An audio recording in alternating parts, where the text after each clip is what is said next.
মৈৰাবাৰী আৰক্ষী থানাৰ অন্তৰ্গত গুনাইবৰী গাঁৱৰ গাঁওৰক্ষীৰ বৃহৎ সাফল্য।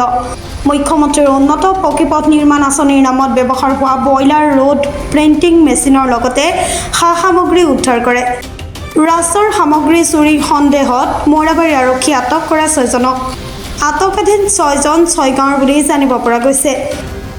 ৰাইজৰ অভিযোগ অনুসৰি নিমতলাৰ ৰাস্তাৰ কামত ব্যৱহৃত সামগ্ৰীসমূহ নিমতলাৰ পৰা গুনাইবৰী গাঁৱৰ মফিজ উদ্দিনৰ ঘৰত লুকুৱাই ৰাখিছিল। বৰ্তমান মৈৰাবাৰী আৰক্ষীয়ে ঘটনা সংক্ৰান্তত 6জনক আটক কৰি অধিক জেৰা অব্যাহত ৰাখিছে। আৰক্ষীৰ জেৰাত কি তথ্য পোহৰলৈ আহে সেয়া সময়ত হ'ব লক্ষণীয়। গুৱাহাটী এই মালখিনি ক'ৰ পৰা আনিছিলে? জোৰে কওক অলপ। ক'ৰ পৰা? এইটো বজাৰ আছে নিমতলা নেকি? নিমতলা ক'ত নিবলৈ আনিছিলে?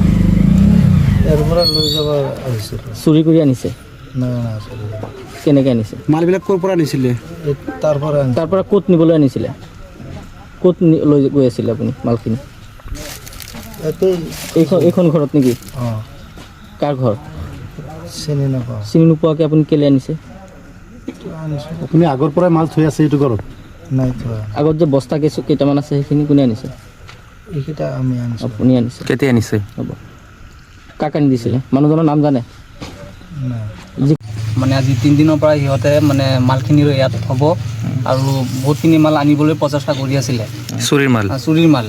সেয়া আমি ইনফৰমেশ্যন পাই আহিছোঁ, আহি পেলাই গাড়ীখন পালোঁ, সোধ কৰিছোঁ, ভিডিঅ' ল'লোঁ, কিন্তু সিহঁতে মানে সঁচা কথা নকয়। নকোৱাৰ পিছত আমি মানে এইখিনি সঁচা কথা কৈছিলে লাষ্টত কৈছে আৰু বাকীখিনি মিডিয়া আগত গোটেইখিনি কি চুৰ কৰা?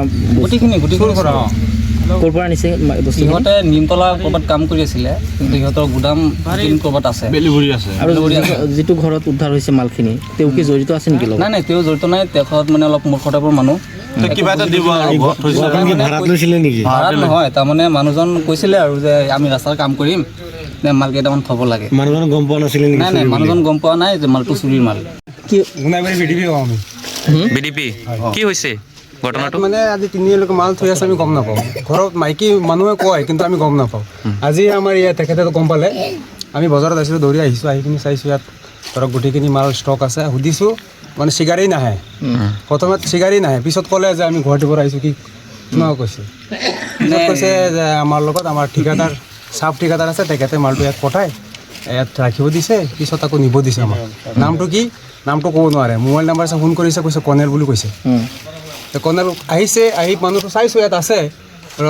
আমি কৈছে যে থানাৰ পৰা পুলিচ আহি আছে, আপুনি ৰ'ব, তে কথা পাতি যাব আপুনি নাই। সি লগে লগে গুচি গ'ল, এতিয়া মানুহটো নাই।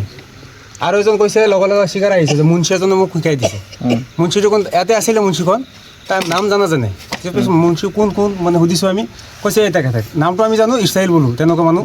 এয়া লগে লগে গুচি গ'ল মোক চাই কিনি গুচি গ'ল। 1 ছেকেণ্ডত গুচি গ'ল, মানে নাম মুন্সী কোৱাৰ লগে লগে গুচি গ'ল। এতিয়া চিগাৰ নাহে। এইটো মফিজুদ্দিন। মফিজুদ্দিনৰ আগতে ডিমাপুৰ আছিলে, আৰু আহিছে ইয়াতে। মফিজুদ্দিন আছেনে ঘৰত? আছে চাগে।